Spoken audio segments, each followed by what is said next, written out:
anything can happen in the fight game. You know, people have died in the fight game. It's a scary situation to put yourself in, but I feel like if you feel that fear and then go out and do it anyway, there's something in that. You find things out about yourself. When you're put in certain situations, how are you going to react? And I'm interested to see what happens in those situations. So it's trial by fire in boxing, and I like that test, or I feel like it's necessary, you know. Any type of pushback you can get in life, and to find your way through it, you'll level up. You can teach certain things, but some things you just can't. It's God-given, and he's been touched by the gods. If you don't do what he's doing now, you're just not cut for this. Because if you're not willing to grind, if you want to have it all in front of you from the get-go,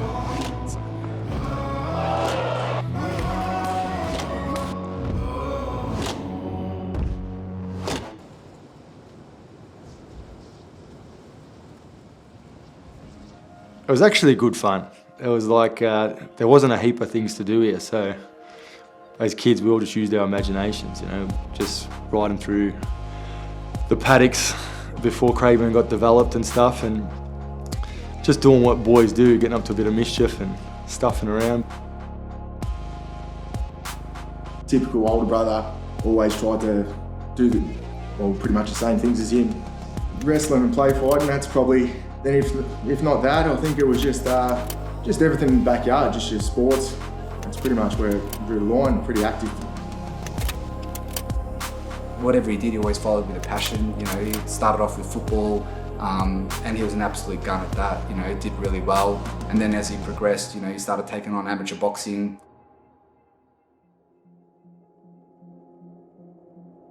There was that little bit of an edge when you're walking home from school or after going to a friend's house.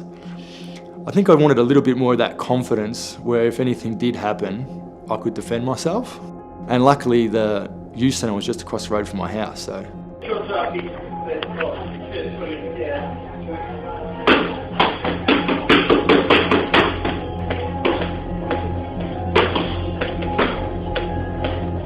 The youth centre, man, this is where it started. Went in, I think I was 15. Like I said, my house was just down the road there. And had a sus, and there was a couple of guys, Darren Miller and Sammy Andrula. Sammy took us into his garage after we finished up here.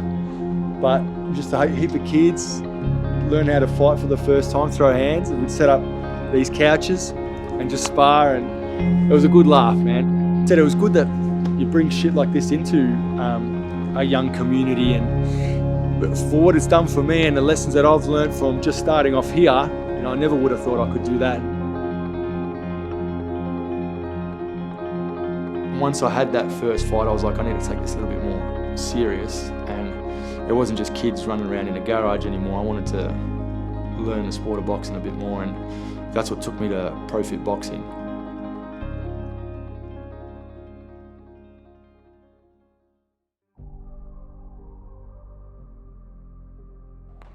This was a bit of a hiccup in the road. I had my second amateur bout, and this was with my new team at pro-fit. And I felt like I really leveled up skill-wise. And it was a freak accident. We both threw a punch and I dislocated my shoulder. Went out and back in, and then they put a count on me. I still tried to compete, and then it popped out for a second time in that fight. And then that sort of put me on the shelf for about 6 months. In my third fight, coming back, I got offered a spot to compete in the Nationals. So that was the Australian Championships. And I thought for my third fight, I'm jumping in against, you know, the top guys in their states. And I just thought to myself, this is a heap for the experience I had. I ended up beating a guy, Johan Lin, who went on to represent us in the Olympics, and then lost to the Australian champ at the time. But it was another shoulder injury. It happened again for the second time. I was going into the last round of the bout, and it just popped out again, and then I sort of thought to myself, I'm done here. You know, like that was the second time. Ended up having a full shoulder reconstruction and a bone graft. So I found out I ripped all the ligaments off the bone, and I also chipped a bit of the bone off my shoulder.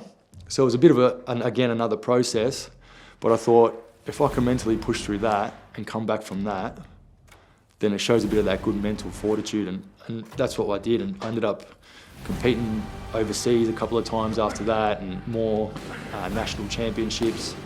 So in that small window I had as an amateur, I only had 15 fights.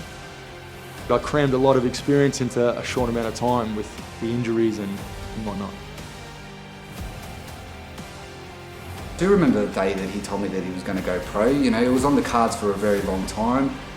You know, he still wanted to get a bit of amateur fights behind him and get the skill level that he needed before he turned pro. Kris, you know, he doesn't take risks. You know, he calculates every move that he wants to do, and so I know we were talking a lot around him making sure that he was ready before he made that next step.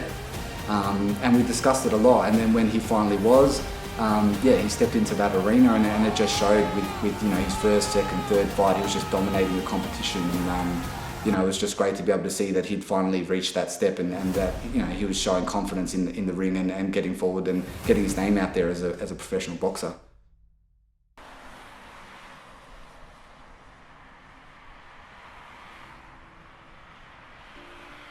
When I turned pro, I found my new coach, who was my coach to this day, Ray Giles. Ray, for me, we're going back a bit now, but my dad passed away when I was like 12. So growing up, I don't think I had the best male role models coming up. Like my mum did a lot of the heavy lifting, my auntie as well. She was like a second mum helping me out. I've been blessed. I've had awesome women in my life, like my mum, both my aunties really looked after me and helped make me grow up to be the man I am today. But when Ray came into my life, it was like, for one, we just gelled, we clicked from that instance. He asked me a few things, and then I watched him move around, I look at him, and all of a sudden you see some people that go through your life that they have something, they're okay. And there's the one or two, and it's, I mean when I say this, there's only one or two that have the X factor. And he had the X factor. And that got me excited again. Because otherwise I wouldn't be bothered doing it anymore, I'd just be floating off into the wilderness with a set of golf clubs. You know? Be confident in your hand defence. Use your feet. Your feet take you in where you're going to go. He has really excited me, and I believe he could be anything, this boy. That's my personal opinion, because he's a very cerebral fighter. Anything he's showing me, he picks things up nearly immediately, and he absorbs it. And he can put into action with one or two sessions, and he's got it down to pat, and that's what the good ones do. If you could have a yardstick to have a son, he's the man you'd use the yardstick. Because if you had a boy that turns like him, you'd be a very proud parent. And it's been a privilege in my life to be involved with the boy, because I believe I'm a better man for having met him. He's been more of a male role model that I can actually look up to, and the lessons he teaches me is not only in boxing, but like life lessons and how to conduct yourself as a man. He's taught me so much and given me so much in the time that we've had. It's special, man. He's a champion, top bloke. How I train, how I want to train people is just kind of like keep them in the game for a long time and make them unbreakable.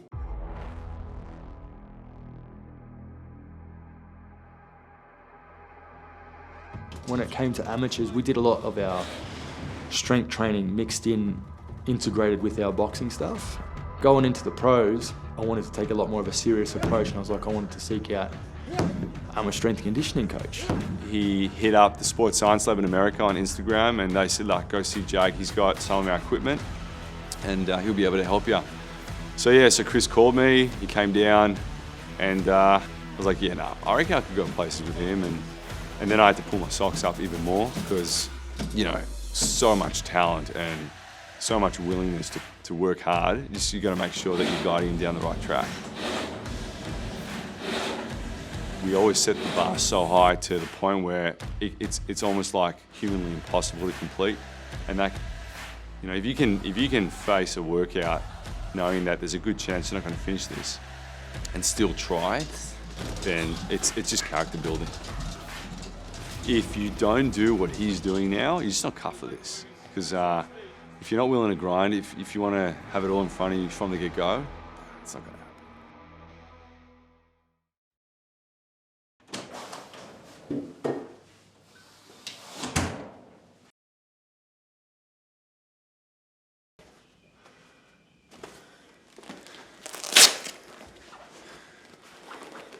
Probably the last 18 months, I've prepared for 5 fights, only for them to be scrapped with lockdowns, whether it was, you know, the week of the fight or 2 days before the fight. So mentally, getting yourself up, you know, obviously you peak physically, and then to mentally prepare to step in the ring and fight, and then on the week of or 2 days out, that was a massive challenge to sort of keep getting on the bike going again, and it's definitely character building time. I had a good setup in the garage, so training was more for mentally, you know, to get through those times, and that's more what I was training for, essentially, to stay sane.